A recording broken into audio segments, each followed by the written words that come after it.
सत्संग योग भाग 1 श्रीमद् भगवद गीता अध्याय 2। हे पार्थ, कर्म कांडात्मक वेदों के फल श्रुति युक्त वाक्यों में भूले हुए और यह कहने वाले मूढ़ लोग कि इसके अतिरिक्त दूसरा कुछ नहीं है, बढ़ाकर कहा करते हैं कि अनेक प्रकार के यज्ञ याग आदि कर्मों से ही फिर जन्म रूप फल मिलता है और जन्म जन्मांतर में भोग तथा ऐश्वर्य मिलता है। स्वर्ग के पीछे पड़े हुए वे काम बुद्धि वाले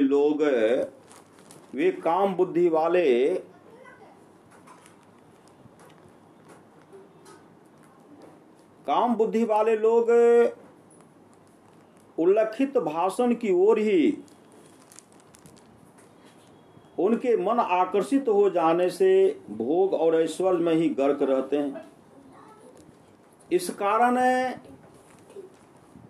कारण उनकी व्यवसात्मक अर्थात कार्य अकार्य का निश्चय करने वाली बुद्धि कभी भी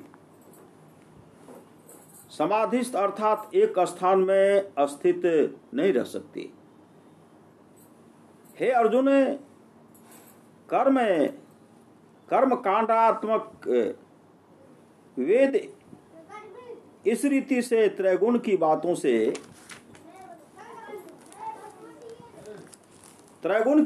से भरे पड़े हैं। इसलिए तो निस्त्रिगुण्य अर्थात त्रिगुणों से अतीत नित्य सत्य अस्थ और सुख दुख आदि द्वंद्वों से अलिप्त हो एवं एक योग क्षेम आदि स्वार्थों में न पड़कर आत्मनिष्ठ हो। चारों ओर पानी की बाढ़ आ जाने पर कुएं का जितना अर्थ या प्रयोजन रह जाता है, अर्थात कुछ भी काम नहीं रहता, उतना ही प्रयोजन ज्ञान प्राप्त ब्राह्मण को सब कर्म कांडात्मक वेद का रहता है। अर्थात सिर्फ काम में कर्म रूपी वैदिक कर्मकांड की उसे कुछ आवश्यकता नहीं रहती। कर्म करने मात्र का तेरा अधिकार है, फल मिलना या न मिलना कभी भी तेरे अधिकार अर्थात तावे में नहीं। इसलिए मेरे कर्म का अमुक फल मिले यह हेतु मन में रखकर काम करने वाला न हो और कर्म न करने का भी तू आग्रह न कर। हे धनंजय, आसक्ति छोड़कर और कर्म की सिद्धि हो या असिद्धि दोनों को समान ही मानकर योगस्थ होकर कर्म कर। कर्म के सिद्ध होने पर निष्फल होने में रहने वाली समता की मनोवृत्ति को ही कर्म योग कहते हैं। जो साम बुद्धि से युक्त हो जाए वह इस लोक में पाप और पुण्य दोनों से अलिप्त रहता है। अतएव योग का आश्रय कर पाप पुण्य से बचकर कर्म करने की चतुराई कुशलता या मुक्ति को ही है। कर्म योग कहते हैं।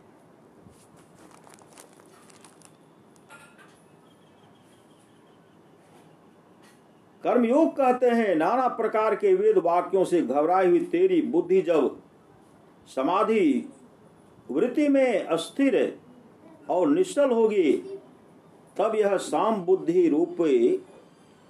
बुद्धि रूप योग तुझे प्राप्त होगा। हे पार्थ, जब कोई मनुष्य अपने मन के समस्त काम अर्थात वासनाओं को छोड़ता है और अपने आप में ही संतुष्ट होकर रहता है तब उसको अस्थित प्रज्ञ कहते हैं। जिस प्रकार कछुआ अपने हाथ पैर आदि अवयव सब ओर से सिकोड़ लेता है, उसी प्रकार जब कोई पुरुष इंद्रिय के शब्द स्पर्श आदि विषयों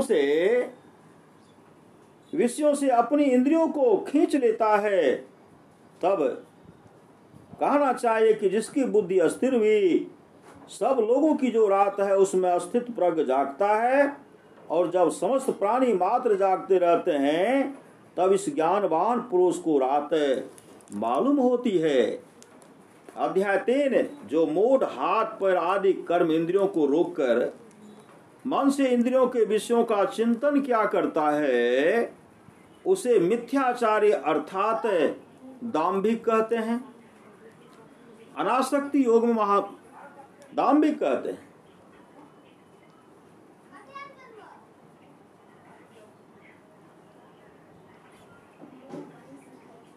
अनासक्ति योग महात्मा गांधी लिखित इस श्लोक पर टिप्पणी, जैसे कि जो वाणी को रोकता है पर मन में किसी को गाली देता है वह निष्कर्म नहीं है बल्कि मिथ्याचारी है।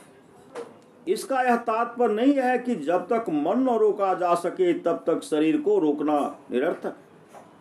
शरीर को रोके बिना मन पर अंकुश आता ही नहीं, परंतु शरीर के अंकुश के साथ साथ मन पर अंकुश रखने का प्रयत्न होना ही चाहिए। जो लोग भय या ऐसे ही बाह्य कारणों से शरीर को रोकते हैं परंतु मन पर नियंत्रण नहीं रखते, इतना ही नहीं बल्कि मन से तो विषय भोगते हैं और मौका मिले तो शरीर से भी भोगें, ऐसे मिथ्याचारियों की यहाँ निंदा है। कर्म की उत्पत्ति ब्रह्म से अर्थात प्रकृति से हुई है और यह ब्रह्म है अक्षर से अर्थात परमेश्वर से जुड़ा हुआ है। इसलिए यह समझो कि सर्वगत ब्रह्म ही यज्ञ में सदा अधिष्ठित रहता है। कहा है कि स्थूल बाह्य पदार्थों के मान से उनको जानने वाली इंद्रियां पर अर्थात परे हैं। इंद्रियों के परे मन है, मन से परे व्यवसात्मक बुद्धि है और जो बुद्धि से भी परे है वह आत्मा है। अध्याय 4 है। श्री भगवान ने कहा अव्यय अर्थात कभी भी छिन्न होने वाला अथवा त्रिकाल में भी अबाधित और नित्य यह कर्म योग मार्ग मैंने विवस्वान अर्थात सूर्य को बतलाया था। विवस्वान ने अपने पुत्र मनु को और मनु ने अपने पुत्र इक्ष्वाकु को बतलाया।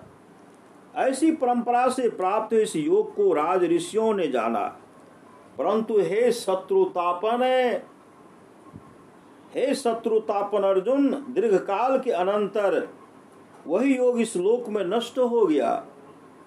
हे परंतप, द्रव्यमय यज्ञ की अपेक्षा ज्ञानमय यज्ञ श्रेष्ठ है, क्योंकि हे पार्थ सब प्रकार के कर्मों का पर्यवसान ज्ञान में प्राप्त होता है। क्योंकि हे पार्थ कर्म मात्र ज्ञान में ही पराकाष्ठा को पहुंचते हैं। ध्यान में रख की प्रणिपात से, प्रश्न करने से और सेवा से तत्ववेता ज्ञानी पुरुष तुझे इस ज्ञान का उपदेश करेंगे। इसे तू तत्व को जानने वाले ज्ञानियों की सेवा करके और नम्रता पूर्वक विवेक सहित बारंबार प्रश्न करके जानना, वे तेरी जिज्ञासा तृप्त करेंगे। इस लोक में ज्ञान के समान पवित्र सचमुच और कुछ भी नहीं है।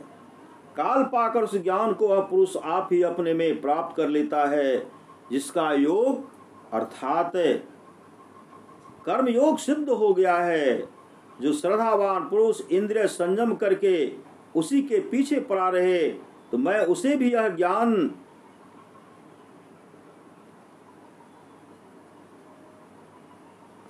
और ज्ञान उसे भी वह यह ज्ञान मिल जाता है, तो उसे भी यह ज्ञान मिल जाता है और ज्ञान प्राप्त होने से तुरंत ही उसे परम शांति प्राप्त होती है। अध्याय 5, जो किसी का भी द्वेष नहीं करता, जो किसी का भी द्वेष नहीं करता और किसी की भी इच्छा नहीं करता, उस पुरुष को कर्म करने पर भी नित्य सन्यासी समझना चाहिए। क्योंकि हे महाबाहु अर्जुन, जो सुख दुख आदि द्वंद्वों से मुक्त हो जाए वह अनायास ही कर्मों के साथ बंधनों से मुक्त हो जाता है। इस प्रकार बाह्य सुख दुखों की अपेक्षा न कर जो अंतः सुखी अर्थात अंतःकरण में ही सुखी हो जाए, जो अपने आप में ही आराम पाने लगे, और ऐसे ही जिसे यह अंतः प्रकाश मिल जाए, वह कर्मयोगी ब्रह्म रूप हो जाता है एवं उसे ब्रह्म निर्वाण अर्थात ब्रह्म में मिल जाने का मोक्ष प्राप्त हो जाता है। बाह्य पदार्थों के इंद्रियों के सुख दुखदायक संयोग से अलग होकर दोनों भुवों के बीच में दृष्टि को जमाकर और नाक से चलने वाले प्राण एवं अपान को सम करके जिसने इंद्रिय मन और बुद्धि का संयम कर लिया है तथा जिसके भय इच्छा और क्रोध छूट गए हैं, वह मोक्ष परायण मुनि सदा सर्वदा मुक्त ही है। अध्याय 6 काय अर्थात पीठ मस्तक और गर्दन को सम करके अर्थात सीधी खड़ी रेखा में निश्चल करके अस्थिर होता हुआ दिशाओं को यानी इधर उधर न देखे और अपनी नाक की नोक पर दृष्टि जमाकर निडर हो शांत अंतःकरण से ब्रह्मचर्य व्रत का पालन कर तथा मन का संयम करके मुझ में ही चित्त लगाकर मत परायण होता हुआ युक्त हो जाए। हे अर्जुन, अतिशय खाने वाले या बिल्कुल न खाने वाले या खूब सोने वाले अथवा जागरण करने वाले का यह योग सिद्ध नहीं होता। जिसका आहार विहार नियमित है, कर्मों का आचरण नपातुला है और सोना जागना परिमित है, उसको यह योग दुख घातक अर्थात सुखावा होता है। इस रीति से चित्त को कार्य करते हुए चंचल और अस्थिर मन जहां जहां बाहर जावे वहां से रोककर उसको आत्मा के ही स्वाधीन करे। श्री भगवान ने कहा, हे महाबाहो अर्जुन, इसमें संदेह नहीं कि मन चंचल है और उसका निग्रह करना कठिन है, परंतु हे कौन्तेय, अभ्यास और विराग से वह स्वाधीन किया जा सकता है। मेरे मत में जिसका अंतःकरण काबू में नहीं, उसको इस साम बुद्धि रूप योग का प्राप्त होना कठिन है, किंतु अंतःकरण को काबू में रखकर प्रयत्न करते रहने पर उपाय से इस योग का प्राप्त होना संभव है। अर्जुन ने कहा, हे कृष्ण, श्रद्धा तो हो परंतु प्रकृति स्वभाव से पूरा प्रयत्न अथवा संयम न होने के कारण जिसका मन साम बुद्धि रूप कर्मयोग से विचल जावे, वह योग सिद्धि न पाकर किस गति को जा पहुंचता है। हे महाबाहो श्री कृष्ण, यह पुरुष मोहग्रस्त होकर ब्रह्म प्राप्ति के मार्ग में अस्थिर न होने के कारण दोनों ओर से भ्रष्ट हो जाने पर छिन्न भिन्न बादल के समान बीच में ही नष्ट तो नहीं हो जाता। हे कृष्ण, मेरे इस संदेह को तुम्हें ही निशेष दूर करना चाहिए। तुम्हें छोड़कर इस संदेह को मेटने वाला दूसरा कोई न मिलेगा। श्री भगवान ने कहा, हे पार्थ, क्या इस लोक में और क्या परलोक में ऐसे पुरुष का कभी विनाश होता ही नहीं, क्योंकि हे पार्थ, कल्याण कारक कर्म करने वाले किसी भी पुरुष की दुर्गति नहीं होती। पुण्यकर्ता पुरुषों को मिलने वाले स्वर्ग आदि लोकों को पाकर और वहां बहुत वर्षों तक निवास करके फिर यह योग भ्रष्ट अर्थात कर्मयोग से भ्रष्ट पुरुष पवित्र श्रीमान लोगों के घर में जन्म लेता है, अर्थात बुद्धिमान कर्म योगियों के ही कुल में जन्म पाता है। इस प्रकार जन्म इस लोक में बड़ा दुर्लभ उसमें अर्थात इस प्रकार प्राप्त हुए जन्म में वह पूर्व जन्म में बुद्धि संस्कार को पाता है। और हे कुरुनंदन, यह उससे भूया अर्थात अधिक योग सिद्धि को पाने का प्रयत्न करता है। अपने पूर्व जन्म के उस अभ्यास से ही अवश्य अर्थात अपनी इच्छा न रहने पर भी वह पूर्ण सिद्धि की ओर खींचा जाता है, जिसे कर्म योग की जिज्ञासा अर्थात जान लेने की इच्छा हो गई है।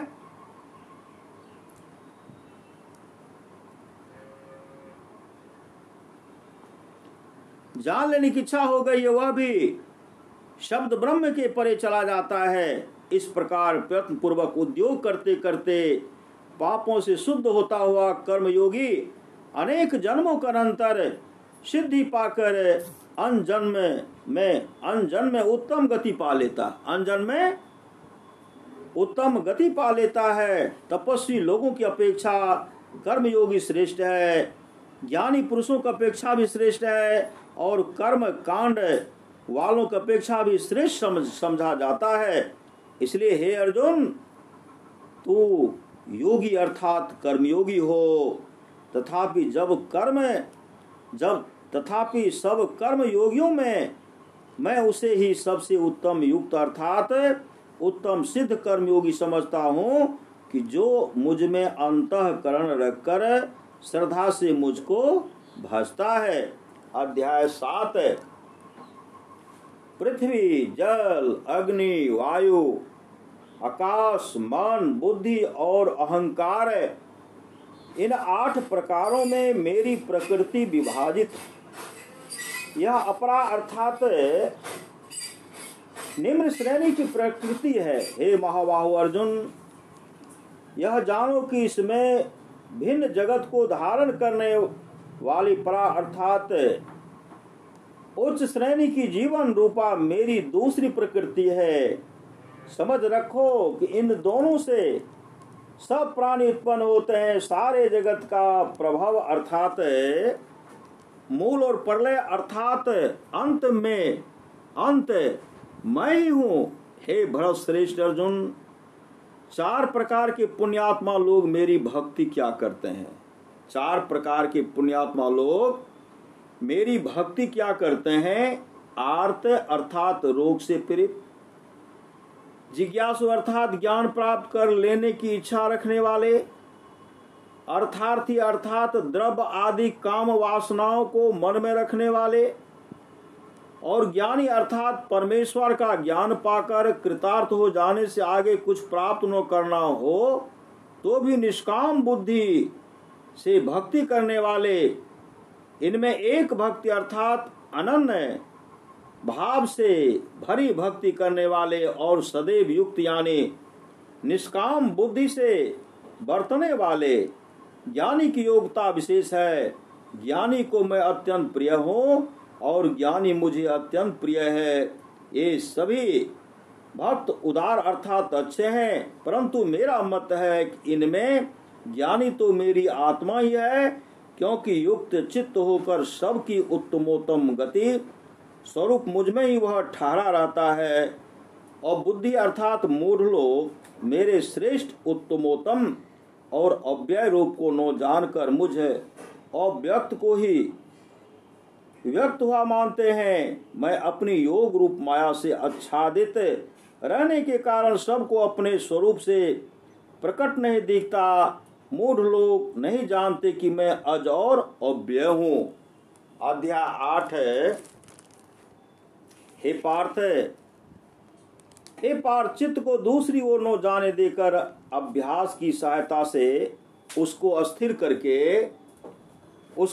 करके दिव्य परम पुरुष का ध्यान रखते रहने से मनुष्य उसी पुरुष में जा मिलता है जो मनुष्य अंत काल में इंद्रिय निग्रह रूप योग की सामर्थ्य से भक्ति युक्त होकर मन को स्थिर करके दोनों भुवों के बीच में प्राण को भली भांति रखकर कवि अर्थात सर्वत्र सर्वज्ञ पुरातन शास्त्रा अनु से भी छोटे सबके दाता अर्थात आधार या कर्ता और चिंतनीय स्वरूप और अंधकार से परे सूर्य के समान देदीप्यमान पुरुष का स्मरण करता है, वह मनुष्य उसी दिव्य परम पुरुष में जा मिलता है।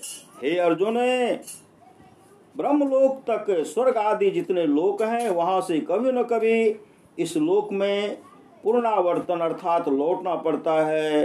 परंतु हे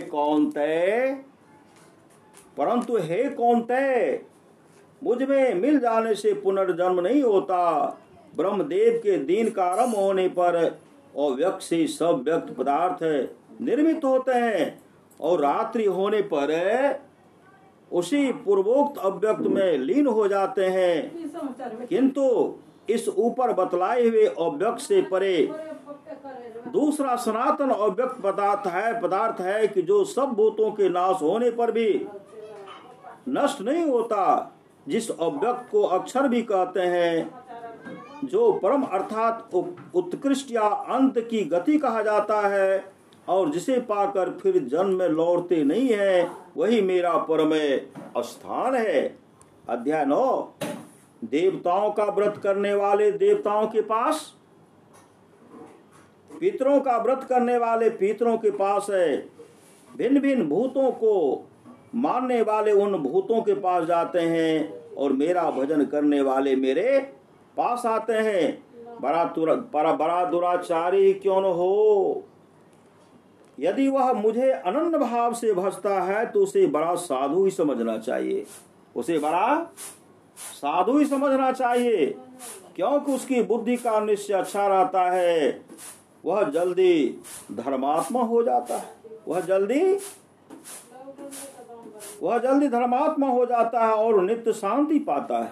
हे कौन्तेय, तू खूब समझे रह कि मेरा भक्त कभी भी नष्ट नहीं होता, क्योंकि हे पार्थ, मेरा आश्रय करके स्त्रियां, वैश्य और शूद्र अथवा अंतज आदि जो पाप योनि हो वे भी परम गति पाते हैं। अध्याय 10। हे गुणाकेश, सब भूतों के भीतर रहने वाला आत्मा मैं हूँ और सब भूतों का आदि, मध्य और अंत भी मैं ही हूँ। वहीं वेदों में साम वेद हूँ, देवताओं में इंद्र हूँ, इंद्रियों में मन हूँ और भूतों में चेतना अर्थात प्राण की चलन शक्ति मैं ही हूँ। महर्षियों में भृगु हूँ, वाणी में एकाक्षर अर्थात ओंकार हूँ, यज्ञों में जप यज्ञ मैं हूँ और अस्थावर अर्थात अस्थिर पदार्थों में हिमालय हूँ। मैं यादवों में वासुदेव, पांडवों में धनंजय, मुनियों में व्यास और कवियों में शुक्राचार्य कवि हूँ। जो वस्तु वैभव लक्ष्मी या प्रभाव से युक्त है उसको तुम मेरे तेज की अंश से उपजी हुई समझो। अथवा हे अर्जुन, तुम्हें इस फैलाव को जानकर करना क्या है? संक्षेप में बतलाए देता हूं कि मैं अपने एक ही अंश से इस सारे जगत को व्याप्त कर रहा हूं। अध्याय 11। अर्जुन ने कहा,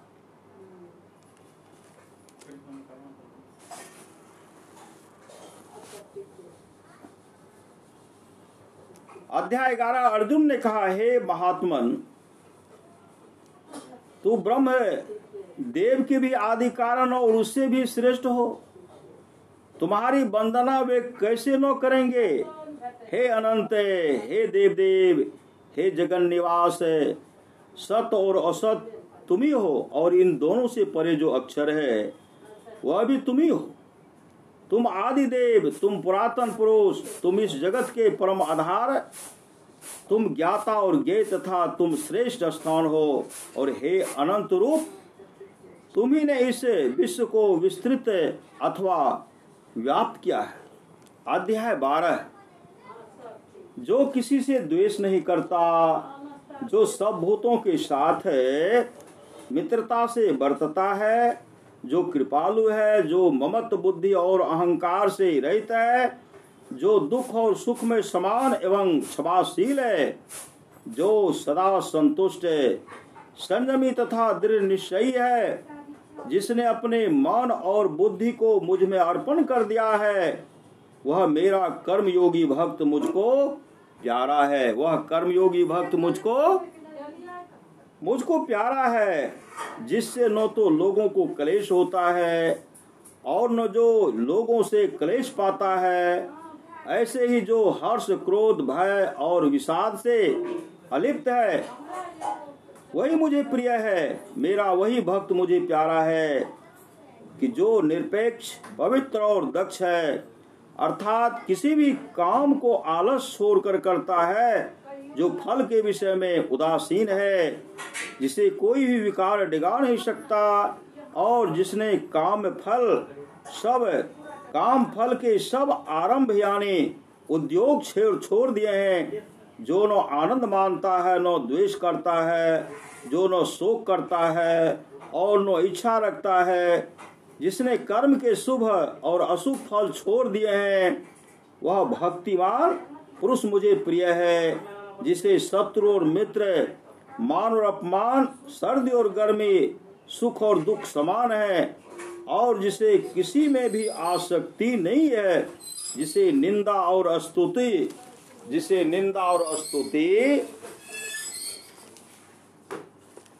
दोनों एक सी हैं, जो मितभाषी है, जो कुछ मिल जावे उसी में संतुष्ट है, एवं जिसका चित्त स्थिर है, जो अनिकेत है, अर्थात जिसका कर्म फलासारूप ठिकाना कहीं भी नहीं रह गया है, वह भक्तिमान पुरुष मुझे प्यारा है। अध्याय 13 है। श्री भगवान ने कहा, हे कौन्तेय, इस शरीर को क्षेत्र कहते हैं। इसे शरीर को जो जानता है उसे तद्विद अर्थात इस शास्त्र के जानने वाले क्षेत्रज्ञ कहते हैं। हे भारत, जब क्षेत्रों में क्षेत्रज्ञ भी मुझे ही समझ, सब क्षेत्रों में, हे भारत, सब क्षेत्रों में क्षेत्रज्ञ भी मुझे ही समझ। क्षेत्र और क्षेत्रज्ञ का जो ज्ञान है वही मेरा परमेश्वर का ज्ञान माना गया है। पृथ्वी आदि 5 स्थूल महाभूत, अहंकार, बुद्धि, महान अव्यक्त प्रकृति, 10 सूक्ष्म इंद्रियां और 1 मन तथा 5 इंद्रियों के 5 शब्द, स्पर्श, रूप, रस और गंध, ये सूक्ष्म विषय इच्छा, द्वेष, सुख, दुख, संघात, चेतना अर्थात प्राण आदि का व्यक्त व्यापार और धृति यानी धैर्य, इस तत्वों के समुदाय को स्वीकार क्षेत्र कहते हैं। मानहीनता, दमहीनता, अहिंसा, क्षमा, सरलता, गुरु सेवा, पवित्रता, स्थिरता, मनोनिग्रह, इंद्रियों के विषयों में विराग, अहंकार, हीनता और जन्म, मृत्यु, बुढ़ापा, व्याधि एवं दुखों को अपने पीछे लगे हुए दोष समझना, कर्मों में अनासक्ति, बाल बच्चों और घर गृहस्थी आदि में लंपट न होना, इष्ट या अनिष्ट की प्राप्ति से चित्त को सर्वदा एक ही सी वृत्ति रखना और मुझ में अनन्य भाव से अटल भक्ति, विविक्त अर्थात चुने हुए अथवा एकांत स्थान में रहना, साधारण लोगों के जवाब को पसंद न करना, अध्यात्म ज्ञान को नित्य समझना और तत्व ज्ञान के सिद्धांतों का परिशीलन, इनको ज्ञान कहते हैं। इसके व्यतिरिक्त जो कुछ है वह सब अज्ञान है। अब तुझे वह बतलाता हूं कि जिसे ज्ञान लेने से अमृत अर्थात मोक्ष मिलता है, वह अनादि सबसे परे का ब्रह्म है। न उसे सत्य कहते हैं और न असत्य।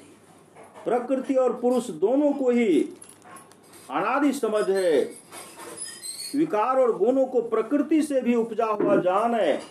हे कौन्तेय, अनादि और निर्गुण होने के कारण यह अव्यक्त परमात्मा शरीर में रहकर भी कुछ करता धरता नहीं है और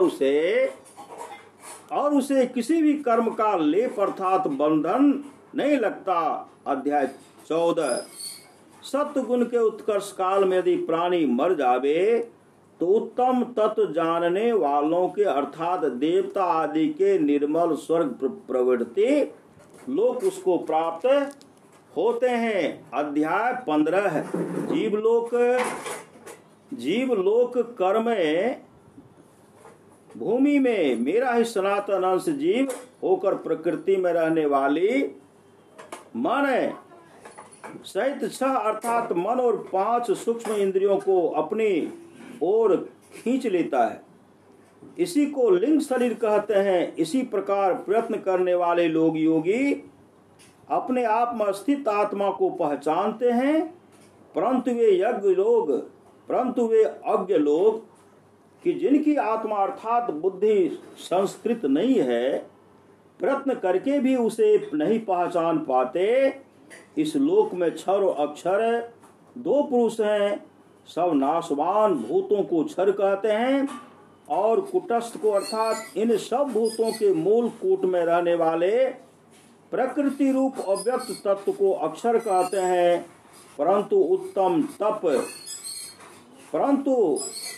उत्तम पुरुष इन दोनों से भिन्न है, उसको परमात्मा कहते हैं। वही अव्यय ईश्वर त्रैलोक में प्रविष्ट होकर त्रैलोक का पोषण करता है, जबकि मैं क्षर से भी परे का और अक्षर से भी उत्तम पुरुष हूँ। लोक परलोक लोक व्यवहार में और वेद में भी पुरुषोत्तम नाम से मैं प्रसिद्ध हूँ। अध्याय 17। देवता, ब्राह्मण, गुरु और विद्वानों की पूजा। शुद्धता, सरलता, ब्रह्मचर्य और अहिंसा को शारीर अर्थात कायिक तप कहते हैं। मन को उद्विग्न करने वाले सत्य, प्रिय और हितकारक संभाषण को तथा स्वाध्याय अर्थात अपने कर्म के अभ्यास को वांग्मय वाचिक तप कहते हैं। मन को प्रसन्न रखना, सौम्यता, मौन अर्थात मुनियों के समान वृत्ति रखना, मनोनिग्रह और शुद्ध भावना, इनको मानस तप कहते हैं। अध्याय 18।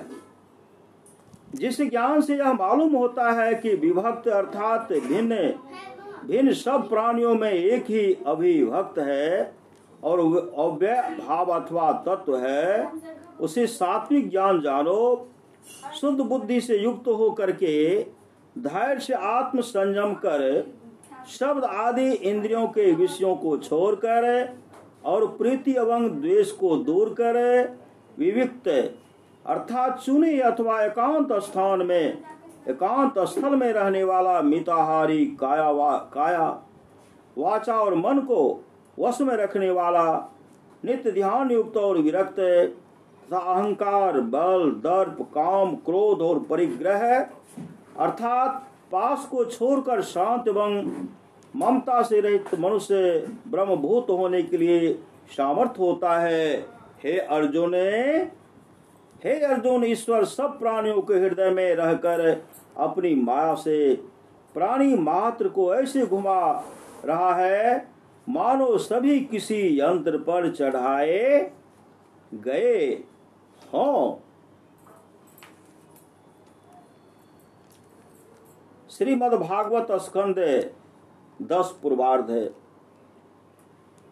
भगवानपि विश्वात्म भक्तनाम भयंकर है, आविवेशांश भागेन मन आनकं दुंदुभे, सबिभ्रत पुरुषं धाम भ्राजमानो यथा रविः, दुरासदोते दुर्धर्षो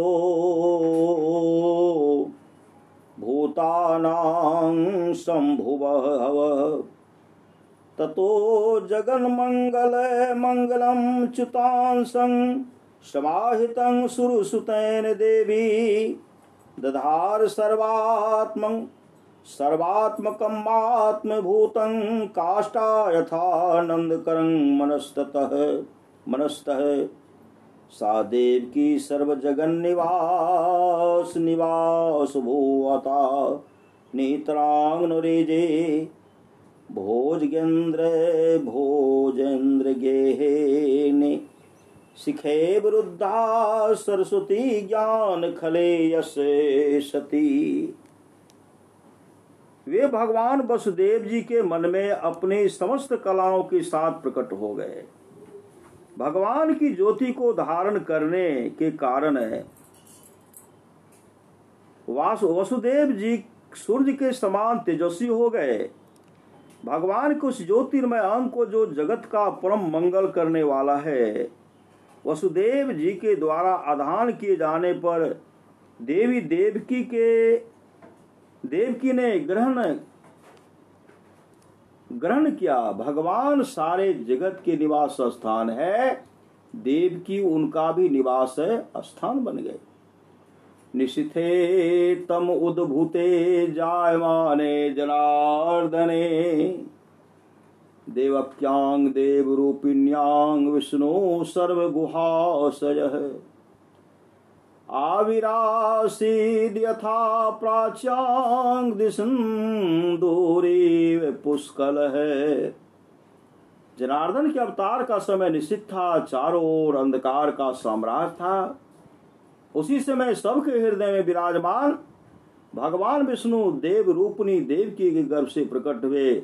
जैसे पूर्व दिशा में 16 कलाओं से पूर्ण चंद्रमा का उदय हो गया हो। स्कंदस उत्तरार्ध श्रीमद् भगवद गीता स्कंद 10 उत्तरार्ध। ब्राह्मे मुहूर्ते उत्थाय वार्योपस्पृशमाधवः दध्यो प्रसन्न करन आत्मानं तमसः परम।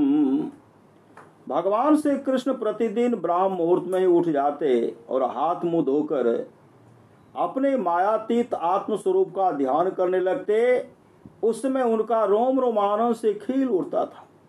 स्कंद 11 अध्याय 14। उद्धव उवाच यथा त्वामरविन्दाक्षः सदृशं वा यदात्मकम् ध्यायेन मुमुक्षुर्तन्मे ध्यानं त्वं वक्तुर्मसि। वक्तु ध्यायेन मुमुक्षुर्तन्मे ध्यानं त्वं वक्तुमर्हसि। उद्धव जी बोले, हे कमल नयन, अब आप मुझे यह बतलाइए कि मुमुक्षु पुरुष को आपका ध्यान किस प्रकार, किस रूप में और किस भाव से करना चाहिए। श्री भगवान उवाच शम आसन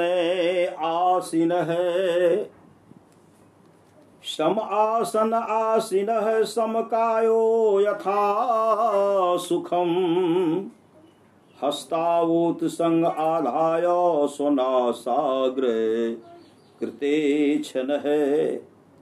श्री भगवान बोले, हे उद्धव, सुखपूर्वक सम आसन से शरीर को सीधा करके बैठे, हाथों को तर ऊपर गोद में रखे और दृष्टि को नासिका के अग्रभाग में स्थिर करे।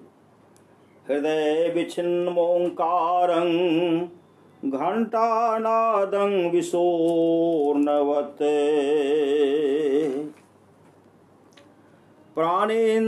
प्राणेनो तत्रथः पुनः संवेश ईश्वरम्। हृदय में निहित बिरनाल तंतु सदृश ओंकार को ब्रह्मरंध्र में ले जाकर प्राण द्वारा उसका घंटानाद के समान अस्थिर घोष सुने। इंद्रियाण इंद्रियार्थेभ्यो मनसा कृष्य तन्मनः बुद्धया सारथिना धीरः प्रणयेन्मयी सर्वतः। बुद्धिमान पुरुष को चाहिए कि मन के द्वारा इंद्रियों को उनके विषयों से खींचकर उस मन को बुद्धि रूपी सारथी की सहायता से सर्वांग युक्त मुझ में ही लगा दे। तत्व सर्वव्यापकं चित्तमाकृष्येकत्र धारयेत नान्यानि चिन्तयेद भूयः सुस्मितं भावयेन मुखम। सब ओर से फैले हुए चित्त को खींचकर एक स्थान में स्थिर करे और फिर अन्य अंगों का चिंतन न करता हुआ केवल मेरे मुस्कान युक्त मुख काहे ध्यान करे। तत्र लब्ध पदम चित्तमाकृष्य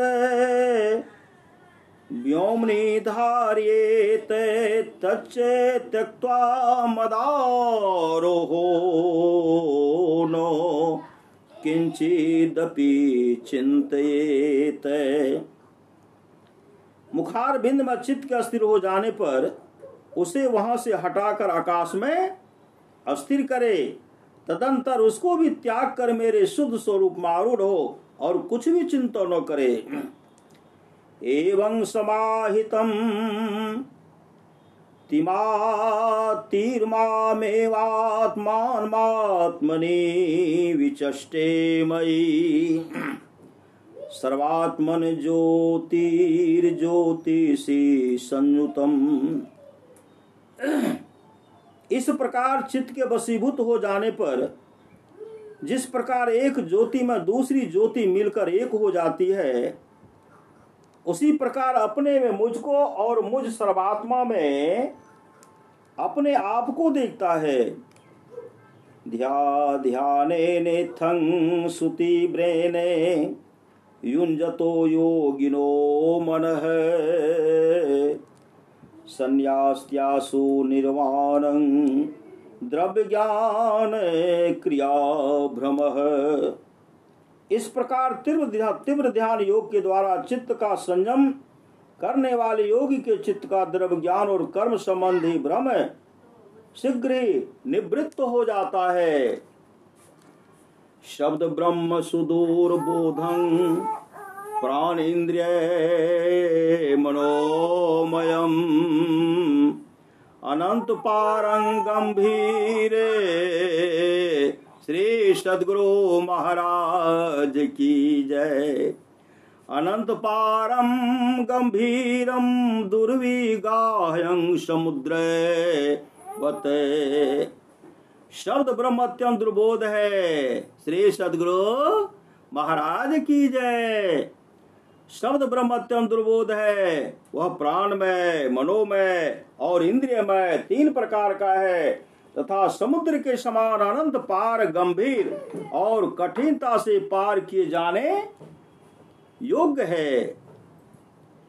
मयोपबृहितं भुम्ना ब्रह्मणानंत शक्तिना भूतेषु घोष रूपेण विशेषुर्नेव लक्ष्यते। श्री सद्गुरु महाराज की जय। मुझ अनंत शक्ति और व्यापक ब्रह्म ने ही उसका विस्तार किया है। कमलनाल गत सूक्ष्म तंतु के समान वह पहले प्राणियों के अंतःकरण में नाद रूप से प्रकट होता है। यथोर्नाभीर हृदयादुर्नामुद्मते मुखात है आकाशाद घोषवान प्राणो मनसा स्पर्श रूपिणा। जिस प्रकार मकड़ी अपने हृदय से मुख के द्वारा निकाल कर जाला फैला देती है, उसी प्रकार सूक्ष्मनाद रूप उपादान कारण से युक्त प्राणोपाधिक भगवान हिरण्यगर्भ मनोरूप निमित्त कारण द्वारा हृदयाकाश से उसे वैखरीवाणी में प्रकट करते हैं। अध्यात्म रामायण बालकांड पंडित रामेश्वर भट्ट कृत प्रथम सर्ग। आप दो सर कर लें।